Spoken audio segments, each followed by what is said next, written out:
Okay, we're live. Hi, this is William Ramsey. Welcome to William Ramsey Investigates. On today's show, I have a very special guest. Her name is Brett Ann Stanciu. Her last name spelled Stanciu. And I was sent a book to me from her publisher. Title of the book is Unstitched: A Journey to Understand Opioid Addiction and How People and Communities Can Heal. It's really a fascinating book. I like the approach that she took in discussing this very pertinent, important topic, because she really talked about the human element and how it affects people. So I read through about half of it, and it's really very well written, and I'm really delighted to have her on the show. So Brett Stanciu, welcome to William Ramsey Investigates. Thank you so much. Thank you for that lovely introduction, and thank you for having me here today. It's a real Awesome. pleasure. Great. Well, for people who may not have heard, this is your first book, correct? I actually wrote one book before this. I wrote a novel. It was published with a small publisher out of Brattleboro, Vermont, and the book is called Hidden View. It's a book set in rural Vermont, and it's about a family and farming and the challenges of farming as a small family. Yeah, but it was fiction. And this is nonfiction. This is definitely nonfiction. So this one just was published. And it really is a personal story, you being in Vermont. Can you talk about kind of what led you to Vermont and what got you kind of in contact or in connected to this opioid epidemic?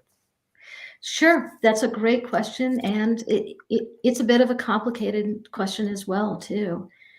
I ended up moving to Vermont. I grew up in New Mexico and in New Hampshire, and I ended up going to Vermont when I was 18 years old. I went to a small school, a liberal arts college named Marlborough College, which unfortunately is now defunct. And as soon as I moved to Vermont, I loved Vermont in every way possible. I knew that I wanted to live in rural Vermont. I loved the beauty of the landscape, and I loved living in little villages. It was something that inherently I knew was a place for me. And I ended up, as a young woman, I got married, and I ended up moving to northern Vermont. And as my life went on, it got somewhat complicated. I ended up having 2 children, and then I got divorced. And around that time, I published my first novel, as you mentioned. And then I became a librarian in a really small library. And for those of you who haven't been to these little tiny libraries in Vermont, it was just, and it still exists, it's a one-room library. And it's set in a little tiny village that just has a few hundred people in it. And I was the only person who was working there. And I had just started this job. I was a single mother. I was raising 2 daughters, and I really wanted to do a good job. And I began to realize just that first fall that I was working there, that someone was breaking into the library. And the way I came to realize this was that I smelled cigarette smoke on Monday mornings. And then I started asking around. And this is very much the Vermont aspect of this, because I began to understand the story only through local gossip and only through the story of villagers around me.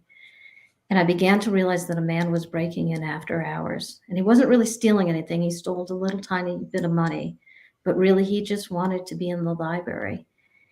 And the other thing that I learned about him was that it was rumored he had a heroin habit. And I became very, very afraid of this. So it's important to know, for me as the teller of this story, that I was afraid of him breaking in, and I was afraid of his addiction as well, too. So I tried very hard to keep him out. I called the state police. I mean, we went to all kinds of things, my little board of volunteer trustees. And eventually what happened is one of my trustees walked in on him. He ran out, and then he ran back to his house, and he committed suicide. And it was such, I'm going to say up front, this is a terrible, tragic story.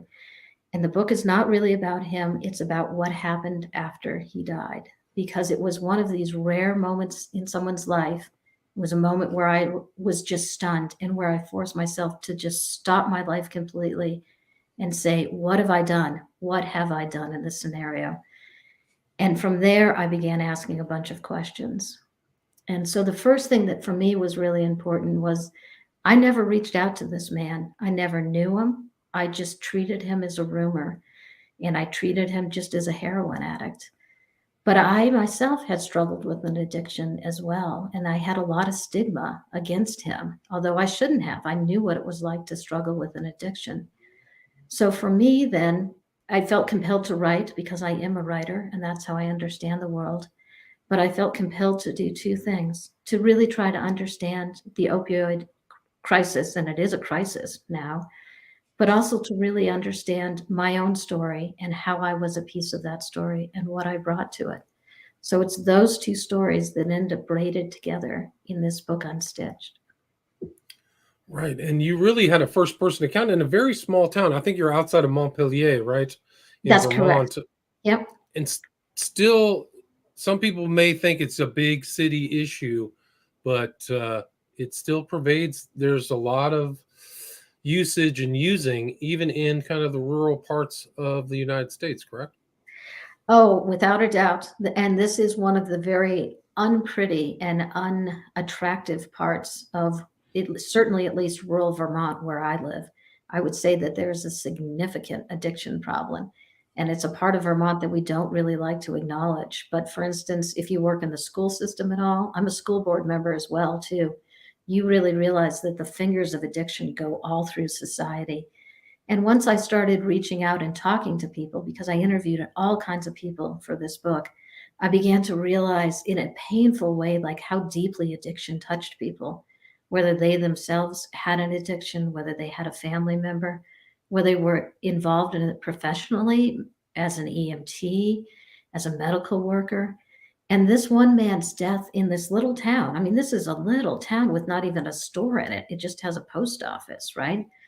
This man's death touched profoundly me, every one of my trustees, the people in the school, the volunteer EMT members, people who had reached out to help him who couldn't help him. I mean, the ripples of his death beyond his family went so far. It was just phenomenal to me. Yeah. And that's kind of the way it is too with a lot of these situations. So it ripples right throughout the communities and populations. Can you talk about how you started? I mean, it's really have a real thoughtful inquiry into this person after he passed away. Can you talk about what that kind of led you to and who you met up with after that event? Sure. That's a really good question. So, because I was a librarian, the first thing I did was I really realized that I needed to become more knowledgeable myself. I had sort of a superficial understanding of opioid addiction. And the first thing I did is I reached out to people who were much more knowledgeable. So I interviewed people at the local health center, and they gave me a fantastic overview of addiction. I interviewed the local police chief. I interviewed, for instance, the U.S. former attorney, U.S. attorney, but I also interviewed a lot of people who themselves were in recovery. So the interviews that I conducted were both people who were in recovery and had survived, or who had a family member who died, or who had a professional understanding of it. And one of the big ones that I could share with you is it's from the medical point of view, and it's about disease and addiction. And one of the first things that I really had to come up against is addiction a disease, or is it just bad behavior? And this is a question that seems maybe superficial, but it's very, very important, because if addiction is just seen as a disease, like something you could catch, then nobody ever needs to be responsible. And so there's a real backlash against that, right? On the other hand, if someone just has bad behavior and is just doing something naughty, then they're just seen as completely evil and vile. And I really began to realize that what was really important is to really look at addiction and look at disease in a much broader viewpoint. Really dial back that lens and realize there's a real genetic component to addiction. Some people are just more likely to develop a dependence on drugs or alcohol, but there's also a whole array of your life as well, too. What are the social causes? Do you come from a life of poverty and trauma? Are you introduced to drugs at a young age? Do you hang out with people who are involved with substances, right? And so I began to realize, like, it's a complex mixture of both body, but also of volition. Yeah. And the bright part for that is if in fact it is also volition as well too, that means that you can get out of addiction. It's not just a death sentence. And as hard as it may be, there is that possibility. People recover. This does happen. Right. You did talk to that one woman, woman who told really her life story, Yeah. but you can see why some of these people, it's not just genetic. They had very difficult lives, difficult deaths and traumas, very specific. I remember her brother died and she had death in the family. So you could see why she would want to kind of numb the pain or get away from, Right. it's just some of the real world stuff and lose themselves in addiction. But she came out the other side, right? I mean, she was able to be one of the Right. fortunate ones. Right. I mean, that was for me, this was also just a fascinating journey as well, too. So everyone I talked to was just incredibly generous in sharing what they had to know. There was just people just did not hold back because they know addiction is incredibly difficult, and people were so generous in like really thinking through things that are incredibly complex.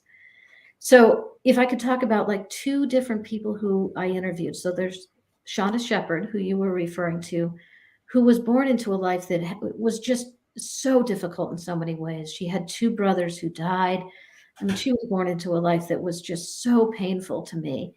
And yet she managed to get herself out. She slipped up at times, she had relapses, but she was honest, she was thoughtful about what she was doing, and now she's become a medical assistant herself. I mean, she's devoted her life in many ways to helping other people, and I found her just incredibly impressive. And she'll never be famous, she'll never be on Oprah, but I found her just a hero in so many ways.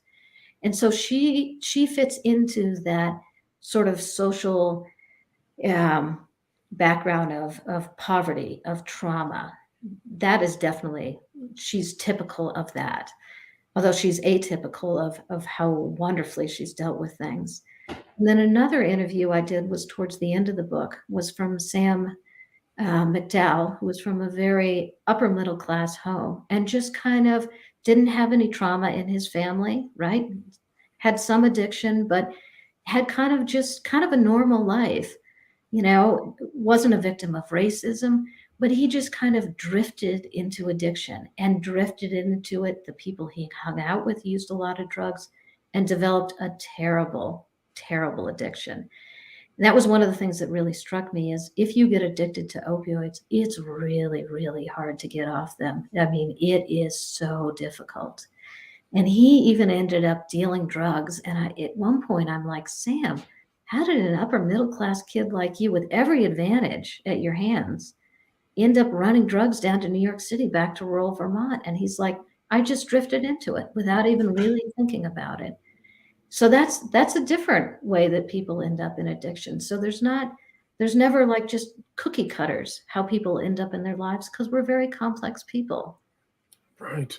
And they have, I mean, they say like it's kissing Jesus, and there's really, you get dope sick. Yeah. So there's a lot of things to keep people in that kind of the rut of using opioids. What kind of, when you really had kind of a deeper understanding, like what other stories kind of affected you? Because there's people dying from opioids, even in upper class communities. I mean, Yeah. can you talk kind of about the effects that you saw of this drug use?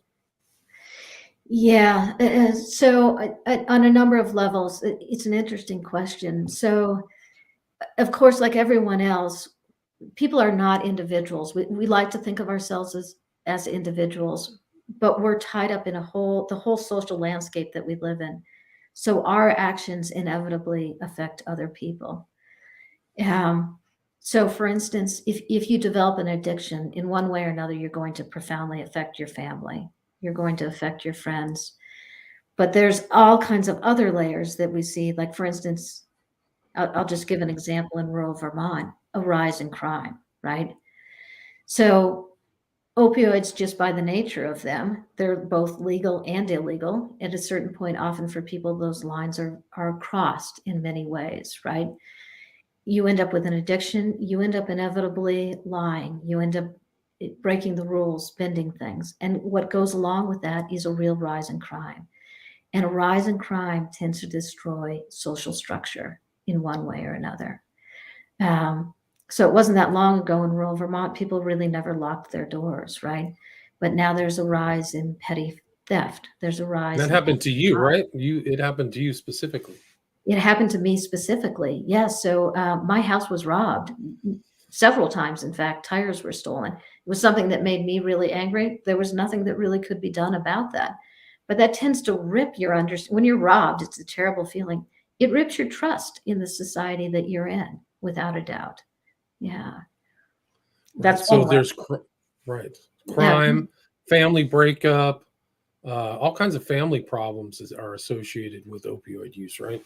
Yes, all kinds of family problems. Then there's all kinds of problems in the school system as well too, where it tends to wreak havoc.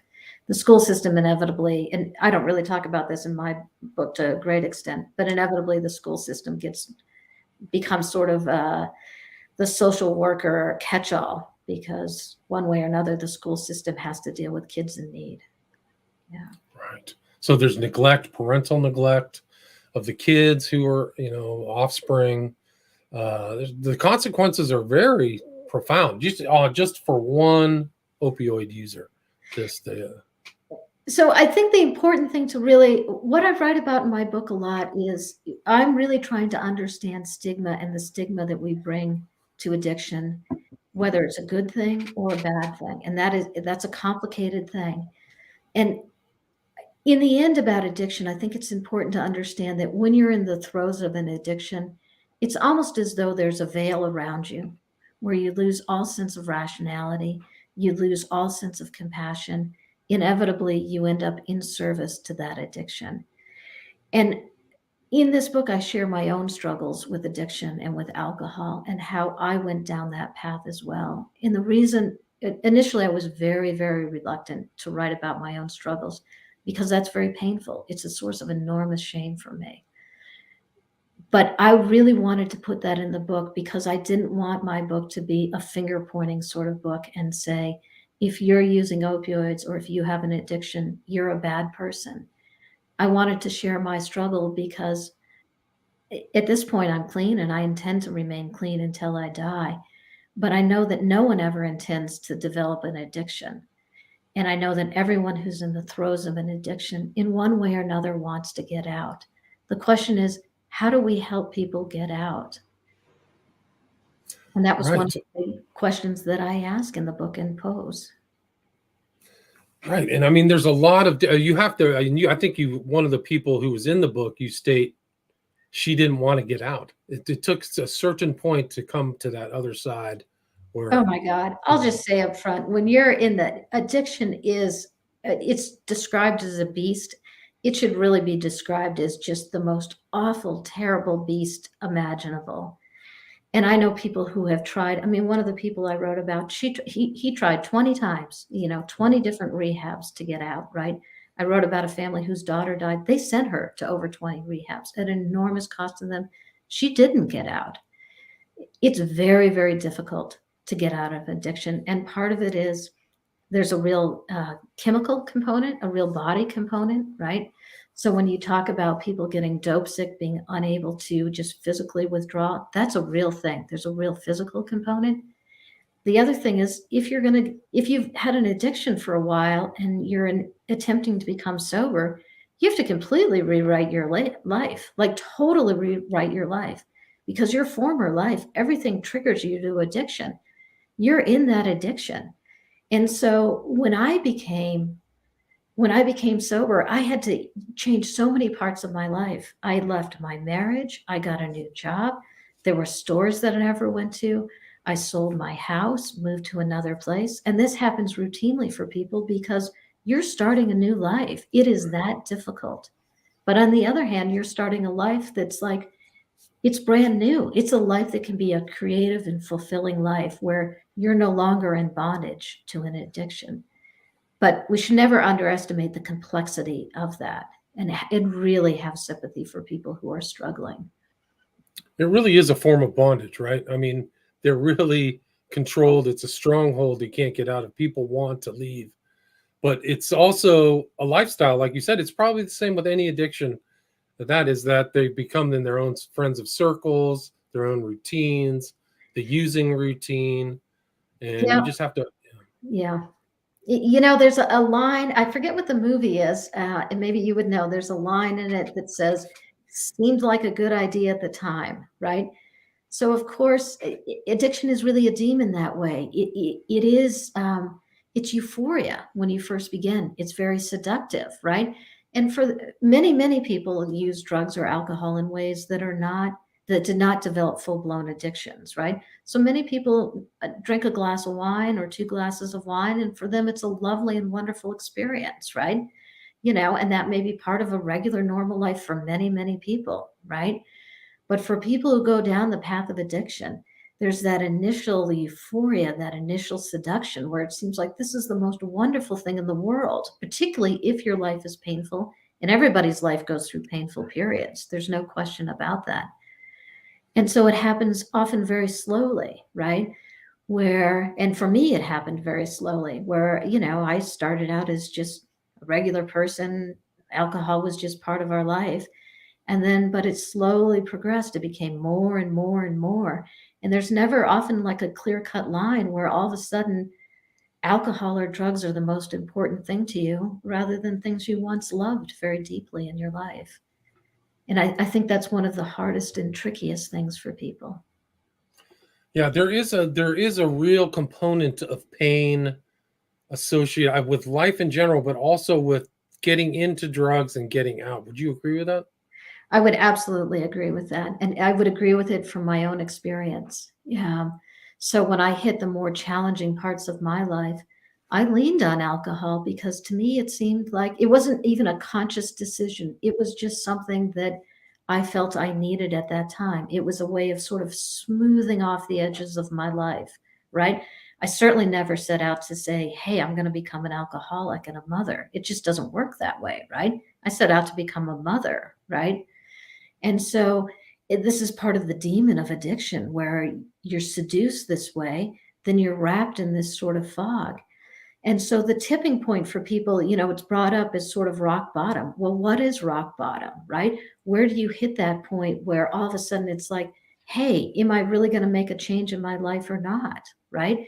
And for every person, it's different, right? And some people may need that over and over and over again.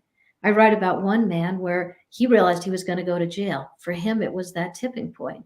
I met another woman and she's like, I was just lucky enough to slowly get better. Yeah.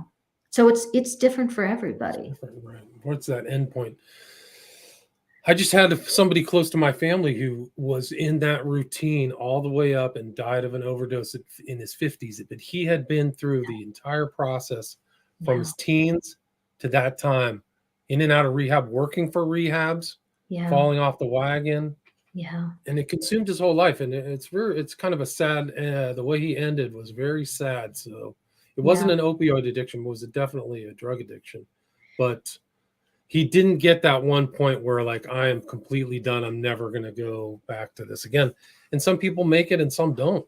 Yeah. I've heard of stories of people coming out of treatment centers working on getting their next fix. So they Yeah. went because I live by Malibu where there's very expensive treatment Yeah. centers.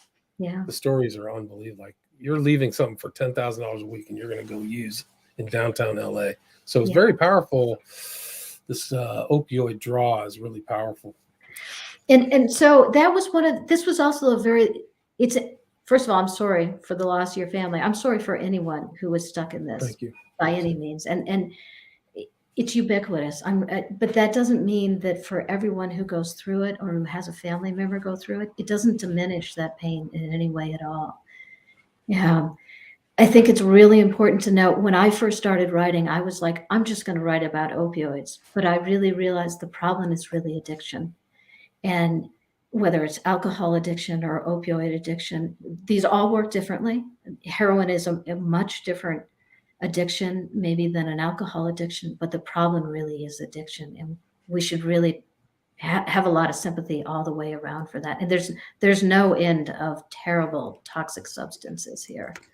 Yeah. Right. But I think the opioid is something somewhat novel because I don't know if it was prevalent. Maybe there were different variants back in the day when they called it heroin and sold it over the counter, Yeah. maybe at the turn of the century. But the Yeah. prevalence of and availability of opioids in the last 30 years is something much different, especially for when I was younger. I'm 53. Yeah. When I was a teen, that was very unusual to hear of or come across opioids. But today, it's really ever present all over the country. Yeah, same here. I would reiterate that. I'm actually exactly the same age. I mean, when I was a kid, like, marijuana was the big issue, right? And, kids, stealing booze from their parents' liquor cabinets, right? And that's been extremely well documented. The rise of the opioid crisis, who's behind it, how it was pushed, who's responsible for that, who's never going to pay the penalty for that. I mean, that's phenomenally well documented. Just the proliferation of pills in our society has done it's just wreaked havoc across our country. Yeah. I think there's very little debate that it's just been a profound social situation. Yeah. Right. Really profound, very deep. And I think that the tone and your approach in your book is very, I really love the way you approach the problem as a human problem. You're looking at people and definitely trying to figure out, because it's really this problem, it's a matter of the human condition. It's Yeah. almost like a very profound spiritual or philosophical thing that leads people to in these difficult things that potentially lethal consequences. So it's Yeah. almost like a spiritual event when I was looking at it. Like, it's very, very profound. What did you find when you're looking in that could get to the other side? Like, you talk about the pain of drug use. How do people heal? How can they ever come out of this? It's so interesting to hear you say that, because the more I wrote this book and the deeper I went into trying to understand my own life with addiction, and the more I heard about other people's stories, the heart of I'm glad to hear you say there's a spiritual component, because there is. It's not at all like it's not a religious book by any means. But what I realized is, in many ways, um, addiction is really about human suffering. And that's what I found most just fascinating about the stories that I encountered in this book is, in one way or another, people were really forced to look not so much outside themselves, but in themselves. Why am I suffering? What really is the nature of human suffering? And that's incredibly complex, right? It's something that we really often don't really want to look at, but it goes through every single bit of addiction. It's just, addiction is just saturated in suffering.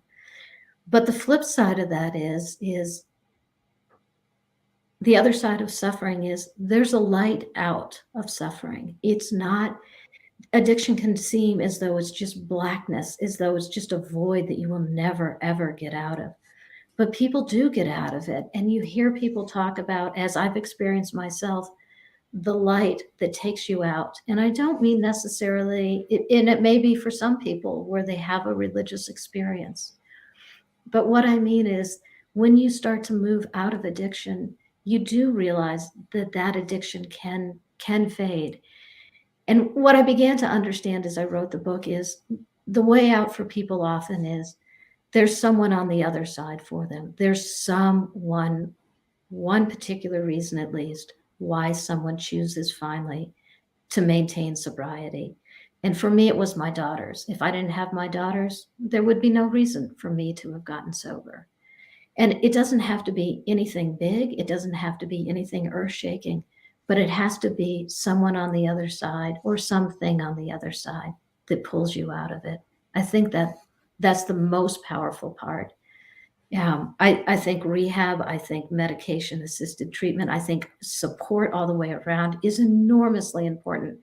And I want to reiterate that if anybody is suffering from an addiction, please go get help, and please don't be ashamed to ask for help. Take as much help as you can get, because it will be given to you. But also really look for what is worth living in my life, and realize life is not all gloom and doom. There's joy as well too.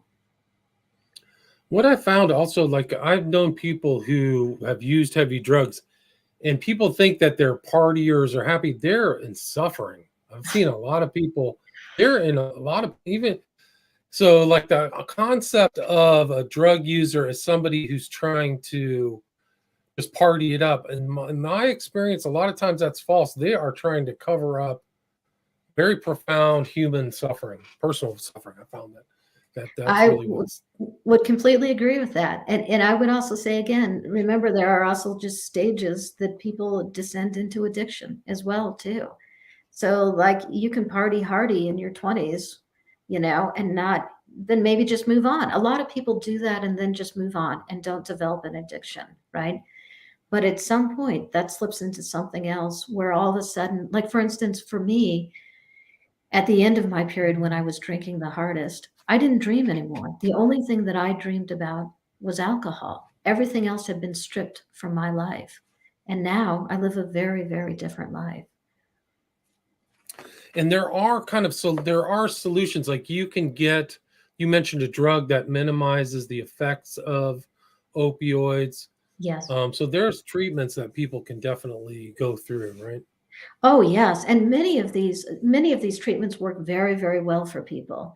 I mean, again, there's a whole variety of a rehabilitation process or a recovery process, and some things work for some people, some things work for other people. 12-step is great for some people, not for other people. But the big thing about medication-assisted treatment, where you're maybe on Suboxone, is it gives your body time to heal, right? Because there's a physical injury to your body, but you also need time emotionally and spiritually to begin to mend your life as well too. We're not either just body or spirit. We're both. Do you think that maybe the loss of kind of like a church life or kind of cohesive communities or families being close to each other has an influence on the predominance or the rise of opioid abuse? Yes, I do. Yeah, I feel that very, very, very strongly. So I can see that, for instance, in my little Vermont village that I live in, the church used to be one of the prime sources of social life, right? As was the schools. Schools had a lot of kids, the Grange, there were lots of women's groups, right? All of that sort of social life has broken down. And the pandemic has really made us realize we need that. And I just wanted to note here, I see there's a comment from Scotty that he says Suboxone and methadone can help, but there's much more to it than that. He's totally right. These are just like little steps here, and I really appreciate that comment. Yeah, recovery is a very, very complex process. But it's like this rise of the abuse has taken place with social changes. I think Yes, also people being inside, computer yes, usage, yes. so they don't have to go out. The decline of these men's and women's clubs of socializing in groups or things like that. A lot of that's done online, and I think maybe that has something to do with it as well, I, because yeah, it, I it think you're very right. Our life is so fragmented now, right? And we even encourage our young people to sort of live in these fragmented moments through their iPhones, right? Through social media, right? But we really need each other more than anything else. And we live in a time where there's these huge events happening around us. There's climate change. We may even, in fact, be heading to another world war, right? So it seems as though our individual actions don't matter. But just these little bits of connection, if we strengthen just these little circles around us, we're going to make much more resilient communities. It's really important to do that. and you see people don't feel alienated, they're not lonely. There's a huge loneliness Yeah. epidemic too after COVID. Yes. Just a lot of things that in a different culture, a pre kind of internet electronics culture, people used to do things. Oh, I'm going to go out on Friday night to the dance. I'm going, Yeah. it just Yeah. doesn't seem to. I think that's part of the problem. It's kind of like a cultural, spiritual shift. I don't think that was healthy that happened in American society, and I I, think that there's places to fill those gaps. Would you agree with that? I would completely agree with that. And I think we could look at addiction maybe in a much more realistic way, as rather than pointing fingers at people who are suffering from addiction, at seeing it more as like a widespread social illness where we live in a society that is ailing in many ways, that we really need to strengthen our world that we live in. And we'll be a happier group of people for doing that. I believe that's possible, and I believe we're at a turning point right now. We're pulling ourselves out of a pandemic, and we have a real hunger to be together. Yeah, and if I think that if you had that kind of higher happiness quotient, the Yeah. temptation or the desire for something else to fill that space wouldn't be as predominant, I would say, because people I would be doing other things that make them happy instead of using or something like that. I would concur with that. I believe addiction fills a great void in our society and in our individual lives. And if we don't have those voids, if we don't have those emptinesses, we'll do other things that are happier and healthier for us. Yeah, that's a good, it's It's insightful. a really well-written book. I really enjoyed reading this. You have a talent, and I think you put across in the book this real kind of human element, non-judgmental, really trying to sift through and get to really the core of this personal experience of this terrible plague or scourge of Yeah. opioids. So I condemn you. I commend you for writing the book. Really excellent. Where is there anything you'd like to add or anything that I missed? Anything that you'd like to end up with? I really appreciate this conversation, and I really appreciate the chance to talk about my book and to talk about these things that matter so much to me, and I believe matter to many other people too. And I guess more than anything else, I would just reiterate that there is hope, that we shouldn't blind ourselves. Addiction is dark and it's really discouraging at times, but we can heal and we can move forward, and we should never ever let that go. And we should just try to be kind to each other first. And let's start there. Yeah, Yeah. that's a good start. Where's the best place, Brett, for people to get Unstitched? I always recommend independent bookstores because I love independent bookstores. If it's not there, ask them if they will have it there. And it's definitely on Amazon as well too. And anyone can also find me on, I write a blog as well too. Anyone can also write to me as well too. I'm happy to hear from people in my What's blog. the name of your blog? It's Stony Soil Vermont spelled out.com. Tony, so I'll put that in the show notes. So Great. And if people want to reach out to me, I'm always happy to hear stories of people. and they can reach out to you through the blog, correct? Yep. They'll Contact find you. my contact info on there. And there is an audio book of this story, right? Unstitched. Yep. There's an audiobook and a Kindle version. All of that is on Amazon, right under my name and under Unstitched. And it's Stanciu. Last name is spelled Stanciu. Title of the book is Unstitched: My Journey to Understand Opioid Addiction and How People and Communities Can Heal. Thank you so much for your time, Brett. Thank you so much for having me. I really appreciate it. All right, take care. Sit.